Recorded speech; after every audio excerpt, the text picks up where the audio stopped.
Envole-moi, quand la musique est bonne, quand ces chansons sont jouées, il y a souvent un Jean-Jacques Goldman au bout du micro, et puis parfois, il y a un Goldman. Alain Stevez et John Brenner, bonsoir. Bonsoir. Merci beaucoup d'être avec nous. Vous êtes donc respectivement chanteur et saxophoniste du groupe Hommage à Jean-Jacques Goldman, qu'on appelle aussi un tribute band. Alain, je commence avec vous. On va se le dire, vous ressemblez à Jean-Jacques Goldman physiquement. Vous avez aussi un timbre de voix équivalent.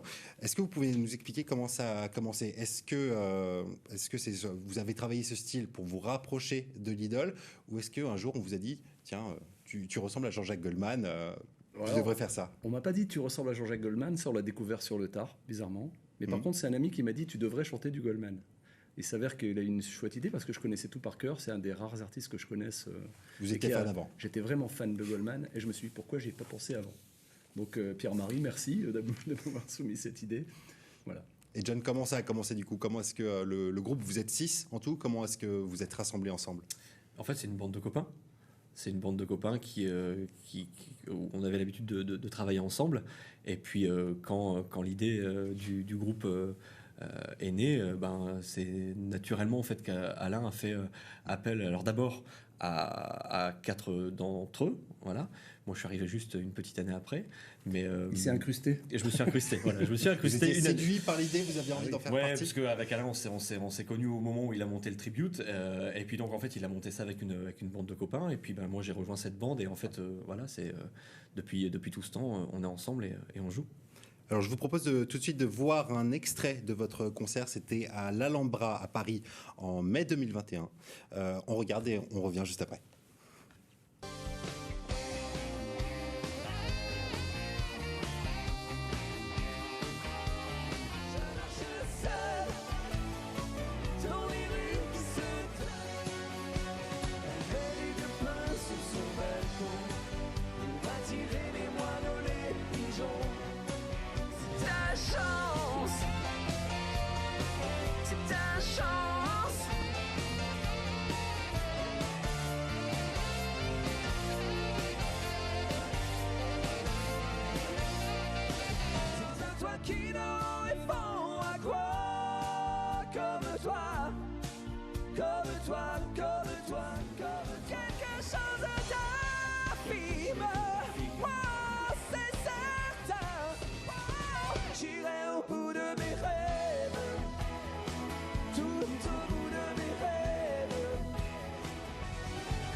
Et ça donne toujours envie de chanter. De retour en plateau avec John Brenner et Alain Stevez du groupe Goldman.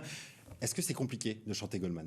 Oui, c'est compliqué parce que c'est une tessiture haut perché qui demande beaucoup d'air et beaucoup de technique. Ça lui a été critiqué d'ailleurs, enfin ça lui a été reproché au début de sa carrière. Alors ça lui a été reproché parce que, je sais pas, il a dû... les gens, excusez-moi, c'était un peu bête de dire ça parce que c'est vraiment une voix incroyable et vraiment authentique. Comme des Balavoine aussi. Comme des Balavoine, comme... Oui, c'est vrai. Et alors, une question un peu différente, est-ce que c'est difficile de jouer Goldman ? Oui, tout le monde pense que c'est simple. Ouais. Parce que tout le monde connaît les chansons. Mais... Oui, parce que des fois on dit que la musique de variété c'est facile à jouer. Non, l'écriture goldmanienne n'est pas simple à reproduire. Et voilà, il y a du boulot, il y a beaucoup de boulot d'écoute parce qu'il y a une recherche dans les sons, une recherche dans la composition, une recherche dans l'esthétique des chansons. Et donc il y a du taf. Et à vous de le retransmettre de la manière la plus fidèle possible. Vous n'êtes pas juste un groupe d'interprétation, vous êtes de véritables artistes en scène, mais quelle part de vous, personnellement, est-ce qu'on peut retrouver dans vos prestations ? Moi, je dis que les extraordinaires musiciens qui m'accompagnent mettent 20% de leur touche personnelle. Ouais. Parfois, vous sortez du truc, hein. C'est vrai que... On sort un petit peu des choses, ouais. Mais on sort un petit peu du cadre quand la chanson le permet, c'est-à-dire qu'on ne peut pas changer le solo de guitare de Je te donne, on ne peut pas changer le solo de saxophone de Je marche seul, on ne peut pas changer le riff de clavier de Envole-moi, c'est des choses qu'on ne peut pas changer. Vous sortez du cadre tout en y restant, en respectant l'esprit. Et Tout à fait, ouais, c'est vraiment très important. Alors ça fait, on le disait, ça fait plusieurs dizaines d'années, depuis 2001 que Jean-Jacques Goldman ne fait plus de scène, il fuit les médias aussi. Est-ce que vous arrivez quand même à vous mettre à jour, vos prestations? Comment est-ce qu'on se réinvente dans ces cas-là? Bon, on a un vivier de presque 108 chansons avec Jean-Jacques, donc c'est vrai que et on n'hésite pas à les piocher parfois aussi dans les phases B. Donc autant dire qu'on en a pour un bon moment à chanter du Goldman. Ouais. Et vous vous lassez jamais? Est-ce qu'il vous arrive jamais de vous dire j'élargirais bien mon répertoire en chantant un autre chanteur, en jouant un autre groupe? Non. Non, parce que même à la fin des concerts, il y a une émulsion. À chaque Non. fois, on sort, on se remet en question. Ouais, parce on est vraiment amoureux. Alain et moi, nous sommes vraiment très fans de Goldman. Et puis les autres musiciens Le sont devenus aussi. Oui. Et on est vraiment amoureux de cette musique. On aime la jouer et on s'en lasse vraiment, vraiment, vraiment pas. Alors Jean-Jacques Goldman, il a écrit, ou il écrit encore d'ailleurs pour les autres artistes, presque autant, voire plus qu'il écrit pour lui-même. Est-ce que vous interprétez aussi des chansons de Céline Dion, par exemple? Non, mais alors par contre, petit scoop, on devrait l'interpréter pour que tu m'aimes encore, parce que lui l'a fait dans un de ses lives. Donc John s'est dit, tiens, si on la faisait, je trouve que c'est une bonne idée. Ouais. Et pourquoi est-ce que Goldman s'appelait autant? Pourquoi est-ce que c'est chaque année l'artiste préféré des Français, selon vous? Alain a trouvé en discutant, dit toujours quelque chose, je pense que les gens ont dans leur vie un moment où une chanson de Jean-Jacques en fait représente un moment de leur vie, un moment alors douloureux ou joyeux, où il y a une chanson qui représente un moment de ces gens-là.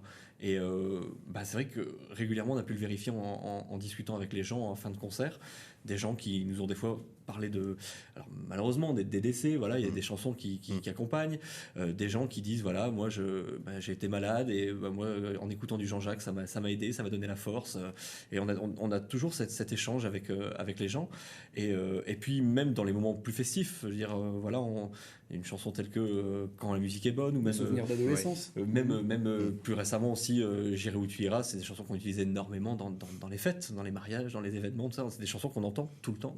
Il est dans la mémoire collective. Ouais. Mais c'est ça, c'est un monument national en fait. C'est ça. Alors, est-ce que vous l'avez rencontré déjà? Je l'ai rencontré et je l'ai remercié. Il m'a dit oh, j'y suis pour rien. Vous l'avez remercié de quoi? Je l'ai remercié parce que je lui ai dit textuellement, je lui ai dit grâce à vous, on vit un rêve et merci, monsieur Goldman. Il m'a répondu j'y suis pour rien. C'est quand même de la science-fiction. Et comment ça se passe au niveau des droits? Est-ce que vous, quand vous interprétez ces chansons, vous lui devez quelque chose? Oui, alors on lui doit quelque chose, c'est clair. Ouais. C'est la SACEM qui fait le job. C'est-à-dire que quand on fait des spectacles, toutes les recettes, etc., il y a un pourcentage qui est reversé à la SACEM et qui est reversé à Jean-Jacques Goldman. Ça veut dire qu'il fallait son accord au départ ou pas du tout? Non, Robert Goldman m'a juste dit qu'il ne fallait pas abuser de son nom. Robert qui est son frère, avec qui j'ai pu échanger. Il faut juste qu'on n'abuse pas de son nom, c'est-à-dire pas mettre Goldman, joué par Goldman en petit, évidemment. Nous, c'est Goldman, les tubes de Jean-Jacques Goldman en petit. Alors, à quoi doivent s'attendre les gens qui viendront vous voir demain? Est-ce que vous pouvez nous teaser un petit peu la playlist? L'électron libre du groupe va vous en parler. Non, mais demain, on va replonger les gens dans l'univers de Jean-Jacques Goldman en allant des titres des années 80 jusqu'aux années 2000. Voilà, on part pour 2 heures de show, où voilà, vraiment on va les transporter dans 20 ans de chansons de Jean-Jacques et autant de carrière, quoi. Alors vous serez un ascenseur émotionnel. Ascenseur émotionnel garanti. Ouais. Les gens pleurent, les gens sont joyeux, les gens écoutent. Il y a vraiment plein de choses qui se passent. Donc on le redit, vous serez demain soir à 21h au Centre culturel et sportif de Saint-Pierre. C'est votre première fois à tous les deux, je crois, dans l'archipel. Pourquoi avoir accepté une date si loin? Vous qui êtes originaire du Nord-Pas-de-Calais, je crois. Mais nous, quand on est arrivé, on avait des yeux comme ça. On est passé par Montréal, Halifax, et on se retrouve ici. En fait, on voyage. Et grâce à la musique de Jean-Jacques, on voyage. Donc, merci Jean-Jacques. Ça nous permet de faire un peu le tour du monde avec ses chansons. Et en arrivant devant tel paysage, on est... Il fait beau, vous avez eu de la chance. Ouais, mais c'est beau. Mais même, de toute façon, nous, ça nous change. On est comme des enfants, ça fait un bien fou. C'est... Comme le dit Alain, c'est vrai on a beaucoup de chance de pouvoir voir ce genre de choses, vivre ce genre de moments grâce à la musique et grâce aux chansons de Jean-Jacques Goldman. Ouais. Est-ce qu'il reste des places pour demain soir? Oui, il doit rester des places, bien sûr. Je pense, oui. Oui, donc n'hésitez pas. Hein. Voilà. Très bien. Il y aura des places à l'entrée, je pense. Hein. Oui. Ouais. Eh ben, rendez-vous est pris. Merci beaucoup Alain Stébel et John Merci Brenner. beaucoup à vous également. On vous souhaite un bon séjour dans l'archipel et je le rappelle à nouveau, vous serez demain soir 21h au CCS avec le reste des Goldman. Merci à vous, bonne soirée. Au revoir.